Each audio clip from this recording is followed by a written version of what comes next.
Hello everyone, welcome to my channel Love and Art. And today I'm going to talk about my experience of watching Dhurandhar The Revenge, Dhurandhar 2 the second time. तो आज मैं बात करने वाला हूँ अपने experience के बारे में जो कि है धुरंधर 2 को देखने का, जो कि मैंने दूसरी बार देखी आज. So it's like very strange that why would people watch a movie multiple times. तो मैं अपना एक्सपीरियंस के हिसाब से मैं if I talk I was just thinking मतलब कुछ ऐसी मूवियाँ भी हैं जो मूवीज़ हैं जो मैंने देखी है दो टाइम. अगर मैं क्विकली बताऊँ तो एक मूवी थी गजनी जो मैं और मेरे फ्रेंड ने देखी, फिर again the next show we watched it again. तो I think उस टाइम पे वो movie it was kind of good movie at the time. It was completely fictional, सारी फिक्शनल थी और कुछ भी उसमें रियलिटी नहीं थी, लेकिन और कॉपीड थी साउथ इंडियन मूवी से, but still it felt good at the time.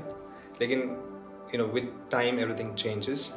और कुछ और मूवी भी थी शायद, मैंने कौन सी देखी थी दूसरी, हाँ एक और मूवी थी रांझना, वो दूसरी बार देखी थी, लेकिन that was not my personal. It was कुछ तो ऐसा हो गया था कि we have to watch it again.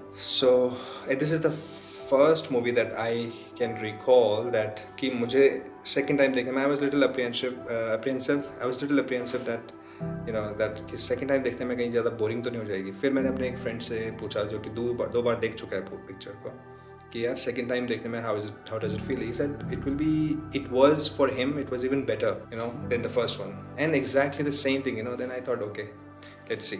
तो exactly the same thing happened with me, because हो क्या रहा था, I tell you that in the first time when I was watching the movie, so our focus was my focus was completely towards what is going on, because the movie, the story is so engrossing. You are completely glued to your seats and you're watching like what is happening and all that. But the second time you watch, you can actually look at the details. मैंने पहले बार में भी जो review किया था उसमें मैंने बोला था कि I cannot talk about technical things, details के बारे में, क्योंकि जो मेरा मूवी एक्सपीरियंस था पहले वाला वो सिर्फ because I was so much engrossed towards the movie, the story, that I could not pay attention to anything else, but it was that good. और आज मेरे साथ हम लोग 3 लोग गए थे, तो एक था जिसने धुरंधर 1 देखी नहीं थी, एक ने देखी थी. But the same thing I asked him कि अब कैसा रहा, मतलब हाउ डिड यू फील. तो उन दोनों ने बोला कि यार 4 घंटे की movie, almost 4 hours, and there was not even a single scene जिसमें कि we can be like we think that it's too much, or it is like exaggerated, or it is like stretched up. So it was that good. I mean, this is the same. That's why it is the USP of the movie, that it is so good that everybody is liking it. And even though there is violence, but the violence, like I said in the first review, and it is justified. If something happens to somebody like this, or मतलब ये सोचो कि अगर कोई शेर के पिंजरे में गया है और उसे अपनी जान बचानी है, तो violence is going to be there. either one will live or one will die. So but now in this movie, coming to the details now, because in the second time when I was watching, I could actually pay attention to the details. So some details I noticed that एक अभी जो बहुत ज़्यादा चल रहा है reels वगैरह में कि इसमें क्या मतलब लोग कोशिश कर रहे हैं कि इसका जो इम्परफेक्शन है आदित्य धार का, मतलब I mean he has made a perfect movie, but still people are trying to find out कि नहीं, ये कुछ लोग बोलेंगे जस्सी फॉर एग्जांपल कि नहीं जस्सी नहीं, द पिंडा को क्यों नहीं उसको एजेंट डिक्लेयर किया इंडिया का, और आलम को मारने से के बजाय.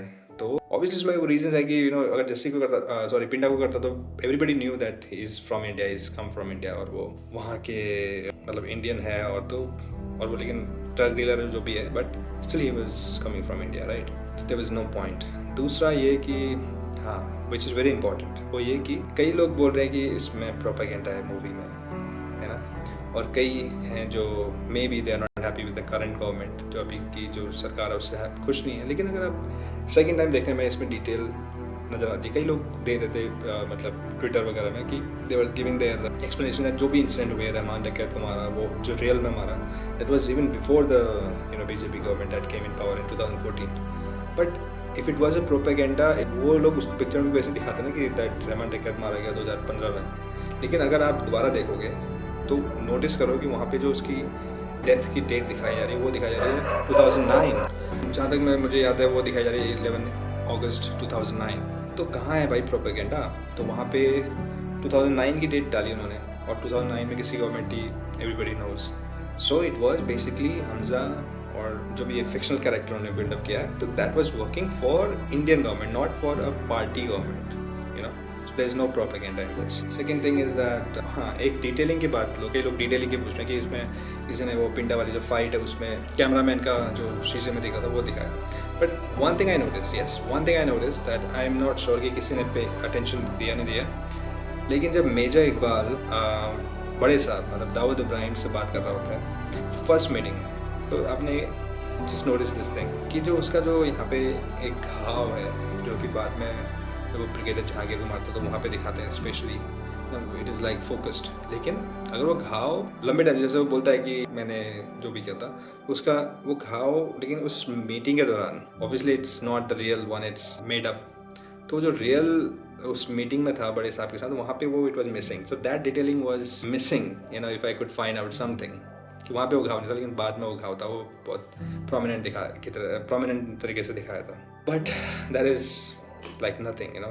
So the overall second time watch experience is that it was even better, you know, because the second time में I could focus on the music, that कौन सा music चल रहा है, I could focus on अच्छा भी है, लेकिन इसमें अब और डिटेल में क्या हो रहा है, और टेक्निकल एस्पेक्ट्स में अगर मैं बात करूँ कि वो किस तरह से उन्होंने शूटिंग किया होगा, मैं I was able to think about that. So it's not that you have to watch the movie again and again all the time, but yes, some movies deserve it. I mean, I don't even watch too much movies, to be honest. Very rare, but this was a movie, and today happened to be that I got a chance to watch it again, and I thoroughly enjoyed it. So, and acting wise, again, you know, I'm a big fan of Ranveer Singh now. He has done tremendous job, great work. I mean, as in few scenes, the scene जिसमें उसने आलम को मारना पड़ता है उसको, interval वाला, amazing. और interval के बाद मतलब तो दूसरा एक्टिंग वाइज राकेश बेदी जिसने जो रोल किया, he was my favourite as a comic actor, मतलब from the time of Chashme Baddoor. So he has done amazing job, what a range, and he's got, I think, the best role of his life. And everybody, like, in this movie, this is such a movie that everyone got to do his role. Everyone was justified in his role, from Arjun Rampal to other actors, the father of Arjun Rampal, you know, even small actor like Raj, like, you know, the last major or the lieutenant general, जो last में scene है, वो वाला small role, but it was impactful. Obviously R. Madhavan and everybody. Like, this is a kind of movie that I watched second time and I thoroughly enjoyed it, and I don't have much to say. So thank you so much for making such a good movie, and I hope that you know, in the future we get to see more good movies in different genres, not just spy or war, but in different genres. Thank you.